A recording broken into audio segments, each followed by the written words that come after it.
Welcome to my YouTube channel Ramesh online. AP ఉద్యోగులు మరియు పెన్షనర్ల pending బిల్లులు చెల్లింపుల సమాచారం. 3,000 కోట్లు వచ్చేస్తున్నాయి అనే హెడ్లైన్తో ఉన్నటువంటి వీడియోని అయితే మనం చూస్తున్నాం. చూసే ముందుగా ఫ్రెండ్స్ ఎవరైనా ఫస్ట్ టైం మన ఛానల్ని విజిట్ చేస్తున్నట్లయితే తప్పకుండా సబ్స్క్రైబ్ చేసుకొని పక్కన ఉన్న బెల్ ఐకాన్ టచ్ చేయండి. ఇక విషయానికి వచ్చినట్లయితే ఇక్కడ మనం స్క్రీన్ మీద ఒక ఇమేజ్ను చూస్తున్నాం. ఇది ఏపీజీఎల్ఐకు సంబంధించిన మెచ్యూరిటీ బాండ్స్ క్లెయిమ్ చేసుకునేటువంటి ఆప్షన్ నిధి పోర్టల్లో ఇన్సర్ట్ చేసినటువంటి ఇమేజ్ అది.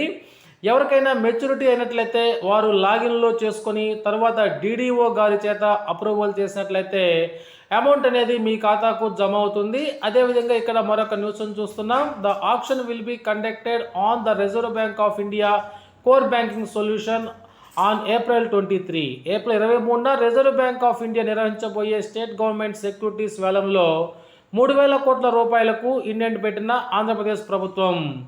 అసలు వాస్తవానికి 9,000 కోట్ల రూపాయలని ఈ నెలలో పెండింగ్ బిల్లుల చెల్లింపు కోసం ఇండెంట్ పెట్టాలనుకున్న ప్రభుత్వం అయితే 3,000 కోట్ల రూపాయలని పెట్టింది.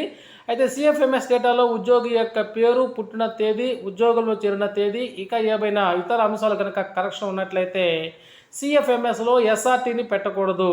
డీడీఓ ద్వారా రాష్ట్ర ఖజానా శాఖ అధికారికి పోస్ట్ ద్వారా కరెక్షన్ ప్రపోజల్స్ను పంపించాల్సి ఉంది. అయితే దీనికి జతపరిచినటువంటి అంశాలు ఏంటంటే SR copy, 10th class mark list, Aadhaar card, STO నుంచి కాపీ, వీటికి సంబంధించిన ప్రపోజల్స్ని డిటిఏ గారికి పంపాల్సి ఉంటుంది. చాలామంది ఉపాధ్యాయులు, ఉద్యోగులు ఎస్ఆర్టీని క్రియేట్ చేసి పంపుతున్నారు. దీనివల్ల ఎటువంటి ఉపయోగం లేదు. పూర్తి సమాచారంతో ప్రపోజల్స్ తయారు చేసి డిటిఏ కార్యాలయానికి పంపించాల్సి ఉంటుంది. అదేవిధంగా ప్రొబేషన్ డిక్లేర్ 2022 జూన్ 30వ తేదీన డిక్లేర్ అయిన వారికి మార్చి 2024 వరకు మొత్తం 21 నెలలకి అమౌంట్ క్రెడిట్ కావాలి. కానీ చాలామందికి 18 నెలల్లో మాత్రమే అమౌంట్ క్రెడిట్ చేయడం జరిగింది, గమనించగలరు. దీన్ని సరిచేసుకోవడానికి ఎంప్లాయీ నిధి పోర్టల్లో ఆప్షన్ అనేటువంటిది ఎనేబుల్ చేయడం జరిగింది. షెడ్యూల్ ప్రీమియం మీద క్లిక్ చేస్తే ఏ నెల నుంచి ఏ నెల వరకు ప్రీమియం మొత్తం క్రెడిట్ అయ్యాయి అనేది కనిపిస్తుంది. ఏదైనా అమౌంట్ మిస్ అయినట్లయితే ఎంప్లాయీస్ క్వారీ ఫామ్ మీద క్లిక్ చేస్తే సబ్మిట్ సర్వీస్ రిక్వెస్ట్ అని కనిపిస్తుంది.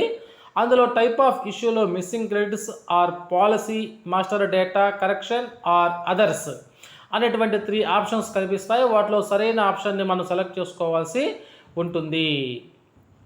ఇక్కడ ప్రూఫ్గా సంబంధిత ఎస్టీఓ గారితో సైన్ చేయించి డాక్యుమెంట్ని అప్లోడ్ చేయవలసి ఉంటుంది. ఇక్కడ గమనిక ఏంటంటే ఏపీజీఎల్ఐ బాండ్స్కి సంబంధించి మిస్సింగ్ క్రెడిట్స్ ఎవరి లాగిన్లో వారు మాత్రమే చేసుకోవాల్సి ఉంటుంది, గమనించగలరు. ఓకే ఫ్రెండ్స్, ఇది సమాచారం.